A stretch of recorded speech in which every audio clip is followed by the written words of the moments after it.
And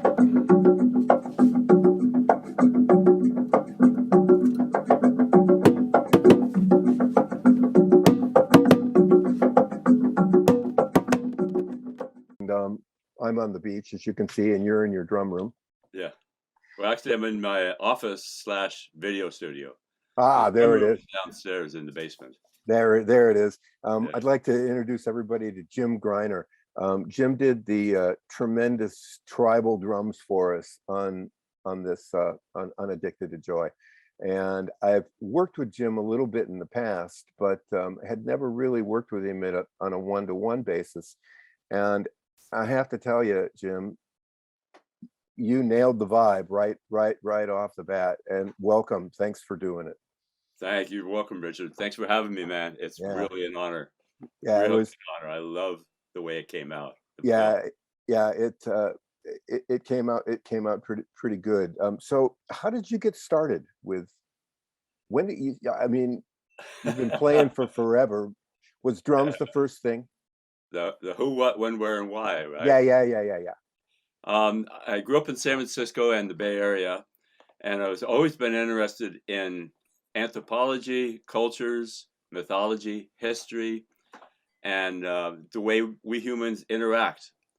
And growing up in San Francisco, I was able to take the bus when I was like 10, 11, 12 years old to the Mission District, to Dolores Park, where all the conga drummers are out there playing for hours at a time. And I was just fascinated by it. And that stuck with me. So I played a little bit of drums in high school, not a lot. Mainly I was in just being in high school and athletics and working out and having a great old time. Then after high school, I joined the Navy. There was a job I wanted to do in the Navy. Basically, I wanted to get out of Dodge. I had a great home life. It was 5 boys and mom and dad in a 1,300 square foot house. Hmm. Really, yeah, right. Really tight. So I was eager to get out and about. So I got this good job in the Navy. They called it cryptolinguistics. So they sent me down to Monterey to the Defense Language Institute and a few other schools.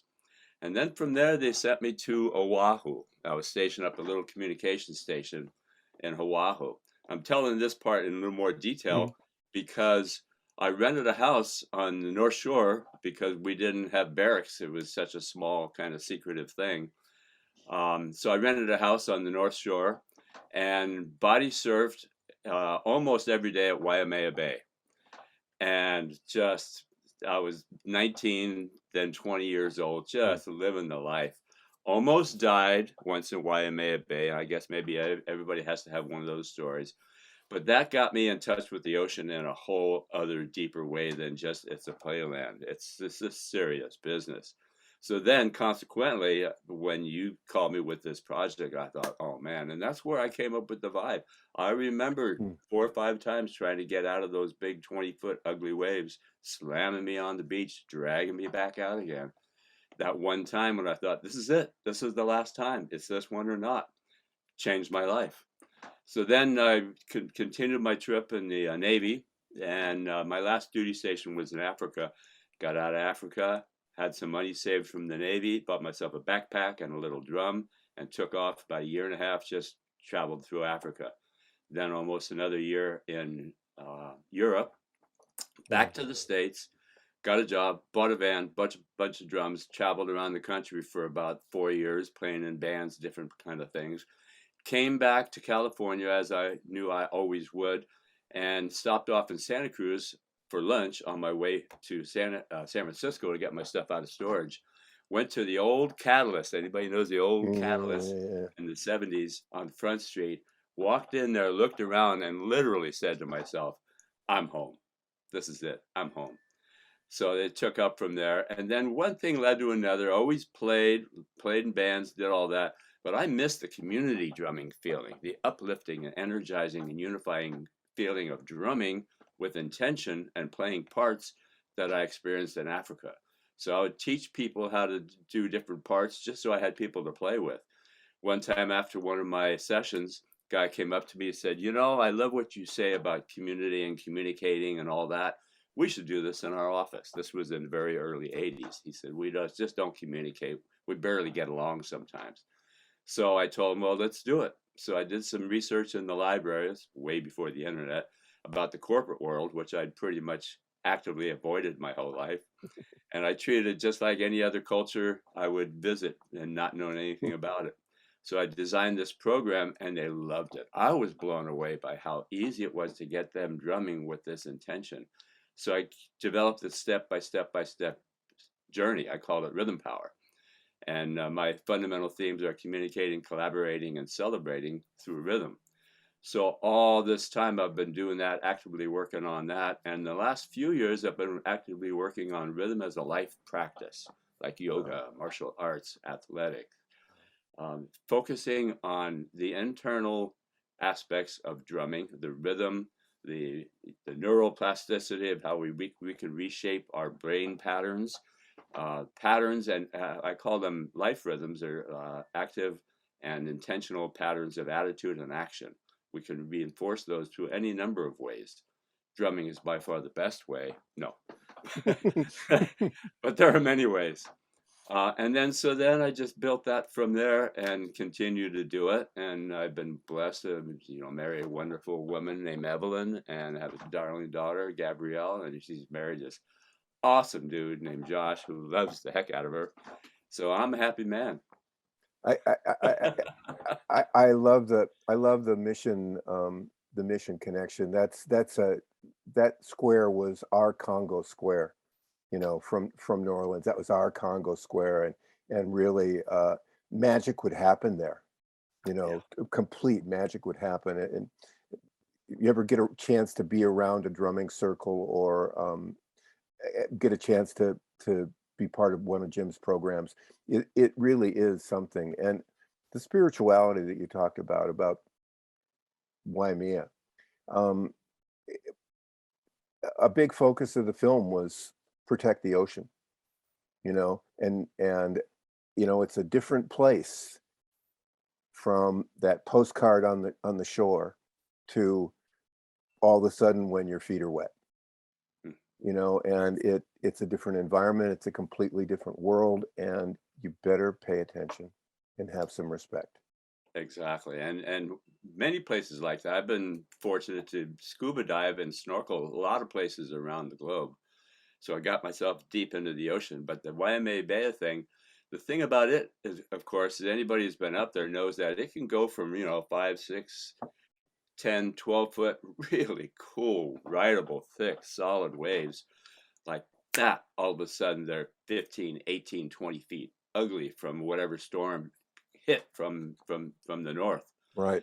So it's that thing of, like you were saying, it's the picture postcard kind of thing, and we all love being around water and all that. All of a sudden, boom, reality. This could you could die. You can You could die die. very you can die very easily. We Very easily. The ocean doesn't care. Nothing, no animosity, no nothing. It's just there. So that puts us in the place of having to be there within ourselves to dig up whatever we need to dig up, and also to be there with other people. Because once we get that feeling, it's no longer as easy to go and judge people and do this about people and all that, because we're all in the same boat. We yeah. are in the same boat. You got to be careful. You got to be cautious. We don't have to watch out for lions and tigers and bears, but we got to watch out for, you know, red light runners and Hondas and all that kind of stuff. yeah, You know, but yeah. Living in a it's a tourist judgment town, reality. I'm sorry. Go living in a tourist town, we both know that reality. ahead. You're just sitting there, and all of a sudden, this guy just drives through the stop sign, and it's like, Right. okay, glad I'm sitting here. Uh-huh. Uh-huh. Well, um, the first thing, we taught our daughter was just be aware of your surroundings. yeah, Be aware of your surroundings. yeah. It's a Not big, carefully, but cautiously. yeah. You have to be involved. Um, you are a spokes. I don't know how you say spokes drummer, but Nurser. you're you're we could call you a influencer, Mm. um, with DW drums, correct? Yes, they own a company called LP Latin Percussion.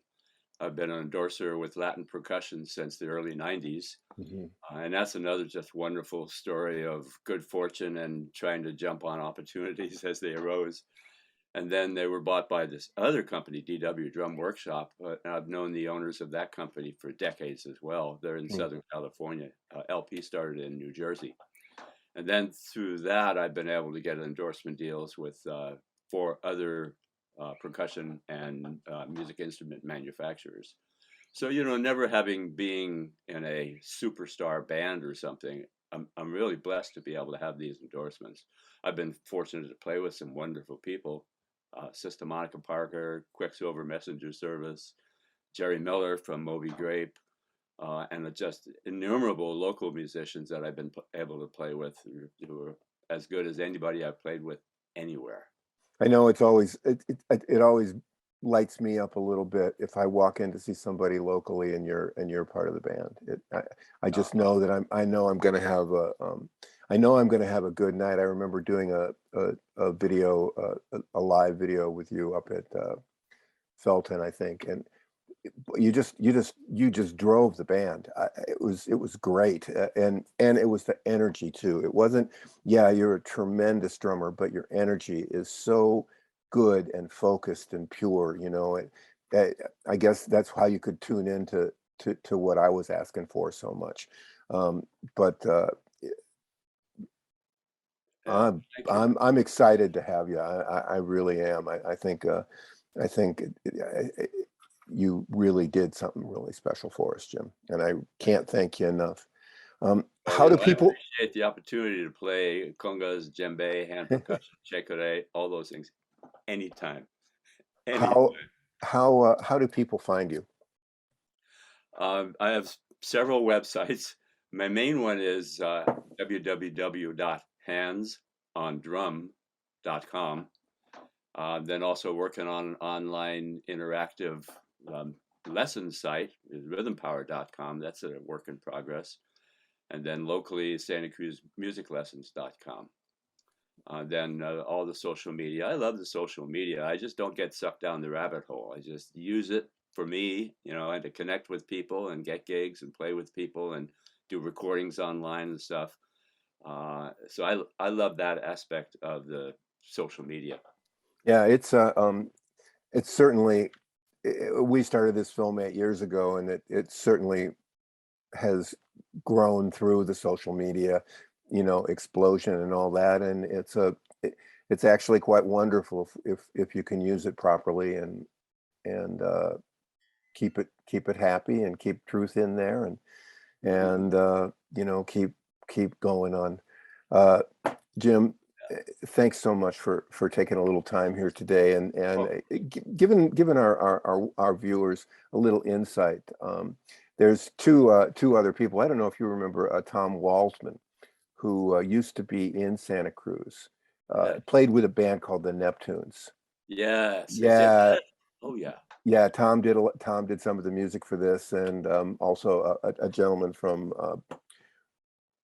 Big. I think it's Bend, but I think it's not Bend, Oregon. Ben Bonham did our main titles and things. So thank you so much. It's a beautiful day here today. I'm sure it is up there too, but enjoy it. And again, thanks very much, Jim. You're welcome, Richard. My pleasure, man. Thank you. You bet.